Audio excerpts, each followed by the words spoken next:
Salut à tous, Adriano Peta de la chaîne Geopolitica Mondiale ici, et aujourd'hui encore, lundi, je vais vous présenter la nouvelle que nous allons lire et commenter. D'accord ? Je pense que je vais garder ce format de publier à midi le lundi et à midi le samedi, chaque fois que ce sera possible, d'accord ? Mais allons-y. Donc comme toujours ici, je vais me mettre en plus petit et on passe à la nouvelle, d'accord ?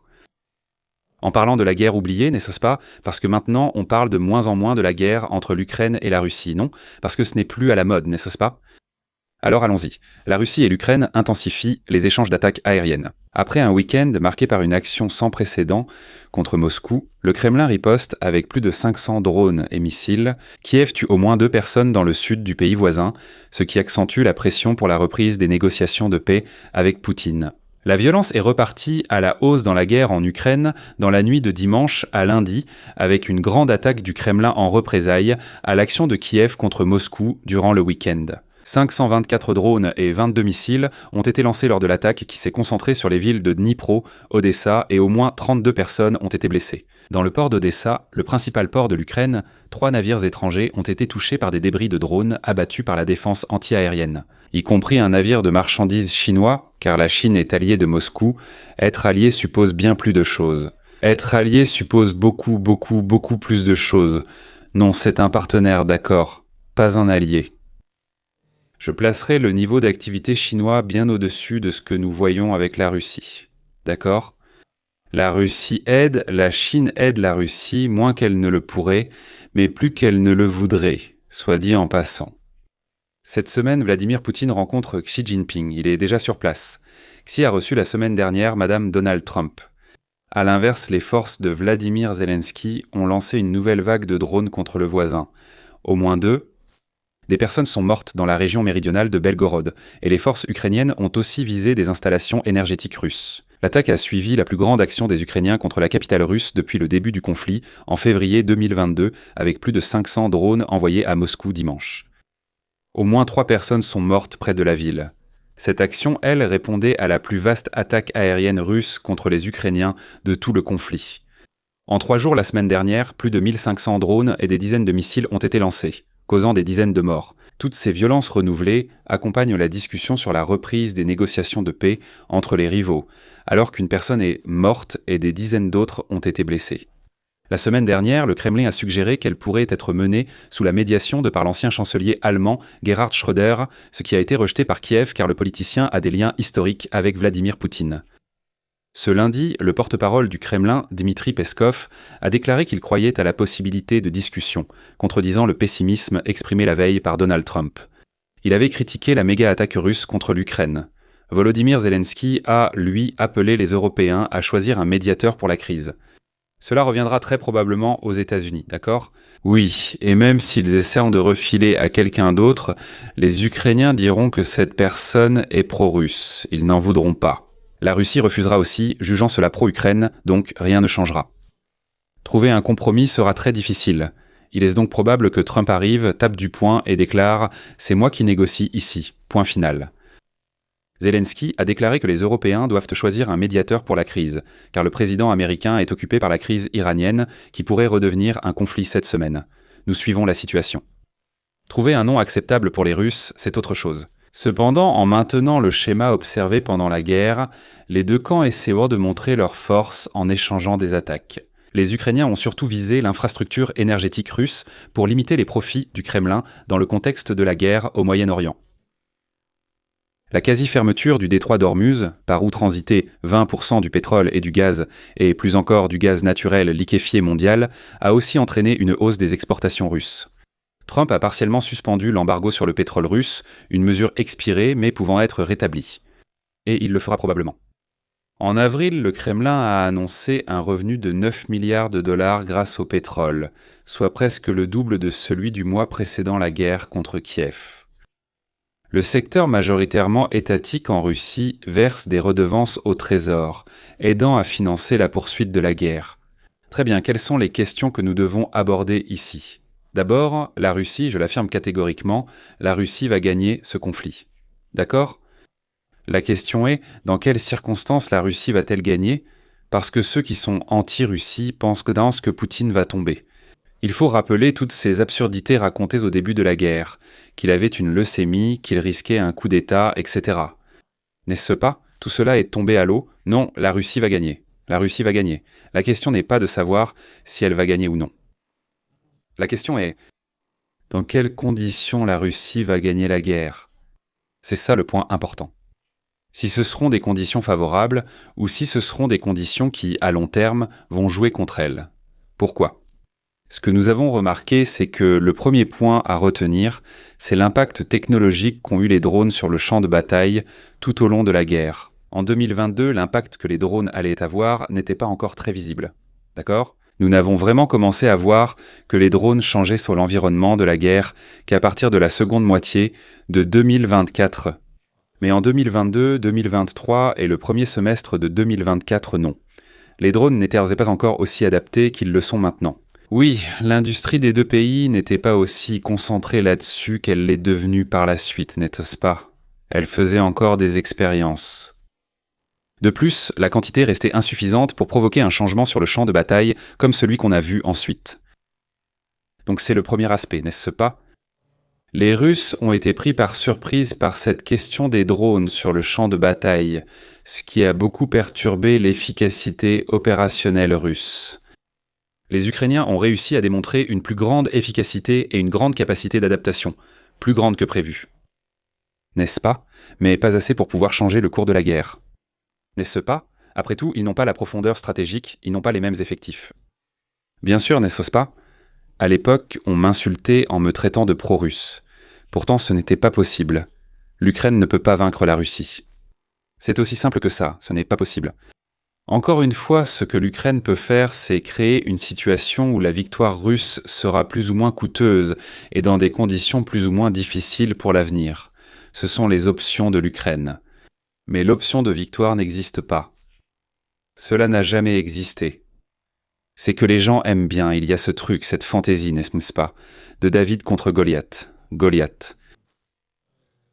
Là où on soutient toujours David, le petit qui bat le grand. Les gens pensent à ça. Ce n'est pas propre aux Brésiliens, c'est général. Mais il faut rappeler que l'histoire de David contre Goliath n'est célèbre que parce que c'était l'exception. Dans la vraie vie, dans 99,99% des cas, Goliath bat David, n'est-ce pas? C'est ce qui s'est produit ici. Ne te fais pas d'illusions, l'Ukraine n'avait aucune chance de gagner. Même ainsi, comprenez-le, je l'ai déjà dit, mais les gens ne saisissent pas. L'Ukraine n'est plus un État dans les faits. Ce n'est plus un État opérationnel. Le gouvernement ukrainien lui-même ne contrôle en pratique que deux villes, à savoir Lvov et Kiev. Le reste du pays est déjà contrôlé par des seigneurs de guerre qui obéissent ou non au commandement de Kiev. Il n'y a plus de contrôle central. Ça n'existe plus. L'Ukraine a déjà été divisée. Elle est déjà dans une situation très similaire à ce qu'était l'Afghanistan des talibans, dans le sens où il y a des seigneurs de guerre qui déchirent le pays en morceaux, n'est-ce pas? Sauf qu'en ce moment, ces seigneurs de guerre ont tous le même objectif, contrer la Russie. Nous verrons comment, lorsque la guerre sera terminée, ils vont gérer les relations entre eux et avec le gouvernement central de Kiev. Mais l'Ukraine n'est déjà plus un État fonctionnel. Encore une fois, le gouvernement ukrainien ne contrôle rien au-delà de Kiev et Lviv. D'accord? À part ces deux villes, il ne contrôle pas le pays. Maintenant, un autre point, c'est que, en plus des drones qui ont surpris les Russes et les ont forcés à modifier leur doctrine, ils ont du mal à faire évoluer la doctrine russe. Je pense faire une vidéo sur ce sujet. Parce qu'ils ont adapté la doctrine de la guerre des drones, de la guerre cybernétique, de la guerre utilisant l'intelligence artificielle, l'utilisation des drones et des robots, etc. Ils essaient de l'intégrer à la doctrine déjà existante, mais ils rencontrent des obstacles au sein du haut commandement russe. Le haut commandement russe a été réticent à changer la doctrine de manière beaucoup plus radicale. Il veut seulement apporter quelques retouches spécifiques. N'est-ce pas, au lieu d'y aller à fond? Mais ils ont réussi à s'adapter. La courbe d'apprentissage des Russes est une courbe très intéressante. Ils ont réussi à s'adapter à cette guerre de manière efficace. Mais pas dans le délai qui aurait été suffisant pour obtenir une victoire plus facile contre l'Ukraine. Parce que les Ukrainiens, entre-temps, se sont aussi beaucoup adaptés, n'est-ce pas? Un autre aspect important, c'est que au début du conflit, les Russes, même si vous soutenez la Russie, il est impossible de nier que la Russie est entrée avec trop de confiance. La Russie a sous-estimé la capacité de réaction des Ukrainiens et la volonté qu'auraient les Européens, surtout les Européens de l'Ouest et les États-Unis, de continuer à approvisionner les Ukrainiens. Ils pensaient que ce serait très similaire à des situations passées, comme au Kazakhstan, où vous placez à l'aéroport le plus proche de la capitale des forces spéciales qui bloquent l'entrée et la sortie de l'espace aérien, tandis qu'une force terrestre arrive et entre. Ils ont tenté d'appliquer beaucoup de ce qu'ils ont appris en Syrie, n'est-ce pas? C'était une intervention très similaire au modèle des États-Unis. Je ne parle même pas de la taille, mais du modèle américain d'opération, attaquer, entrer par plusieurs fronts, de manière éclair, rapide et agile. Et ensuite en prenant les points stratégiques, en maintenant l'infrastructure, soit dit en passant. Les Russes avaient intérêt à absorber cette infrastructure et l'industrie ukrainienne pour eux après la guerre, n'est-ce pas? C'est pour cela qu'il n'y a pas eu beaucoup de dégâts sur l'infrastructure et l'industrie ukrainienne pendant la première moitié de la guerre. Et alors, ils sont entrés dans cette situation en pensant que ce serait similaire à la Syrie. En essayant d'imiter le modèle de combat de l'OTAN, comme je l'ai dit, rapide sur plusieurs fronts, de manière plus légère, et ce n'est pas ce qui s'est passé.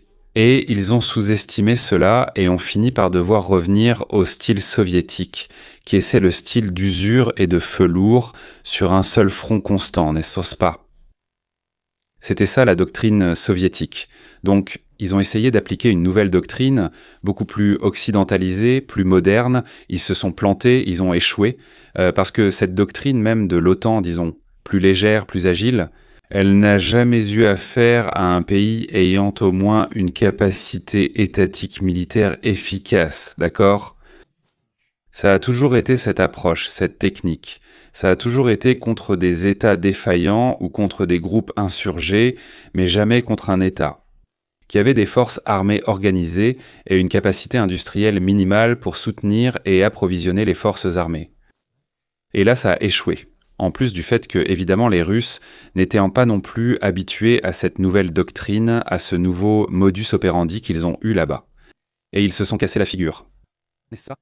Et puis, ils ont dû revenir à ce qu'ils faisaient avant, n'est-ce pas? Ou bien à cette forme plus soviétique de rouleau compresseur par un seul front. Sauf que, entre-temps, beaucoup de temps s'était déjà écoulé. Ça a laissé le temps aux Ukrainiens de s'adapter et, par conséquent, de recevoir beaucoup d'armements et d'équipements de l'Occident, ce qui a mené à cette guerre-là. De sorte que, s'ils n'étaient pas entrés avec trop de confiance, s'ils avaient en prévu tout donné dès le début, il est très probable qu'ils auraient gagné la guerre plus rapidement, ou au moins qu'ils auraient pris la moitié du pays. Non, au moins la rive orientale du fleuve Dniepr, n'est-ce pas? Dniepr, peu importe. Mais non. Donc, les Russes ont sous-estimé. Mais maintenant, avant que les gens commencent à dire « Daniel, tu attaques les Russes aujourd'hui, je ne sais pas quoi ». D'abord, c'est moi qui me mets dans cette position. Ensuite, ce qui compte, c'est que les grandes puissances, elles interviennent, et on l'a vu maintenant avec les États-Unis, en Iran aussi. Elles entrent dans une situation mondiale qui ne leur est plus aussi favorable. Donc la Russie a eu un grand choc de réalité et les États-Unis étaient aussi présents en Iran, n'est-ce pas? La honte que les Américains ont subie en Iran est au même niveau, disons, que celle de la Russie, où Russes et Américains ont sous-estimé l'ennemi. Ils n'étaient pas préparés à une série de nouvelles technologies qui ont été mises en œuvre. Et maintenant, ils vont devoir rattraper ce retard. Et pourquoi? Parce que fondamentalement, on prend toutes les expériences de combat, toutes les doctrines, l'équipement militaire lui-même qui a été fabriqué au cours des 2 dernières décennies et demie. Toutes ont été conçues en pensant toujours à des guerres d'insurgés, à des conflits asymétriques, ce qu'on appelle des guerres asymétriques. Qu'est-ce que sont les guerres asymétriques? Des guerres contre des groupes non étatiques, des groupes terroristes, des mouvements insurgés, le narcotrafic, ce genre de choses.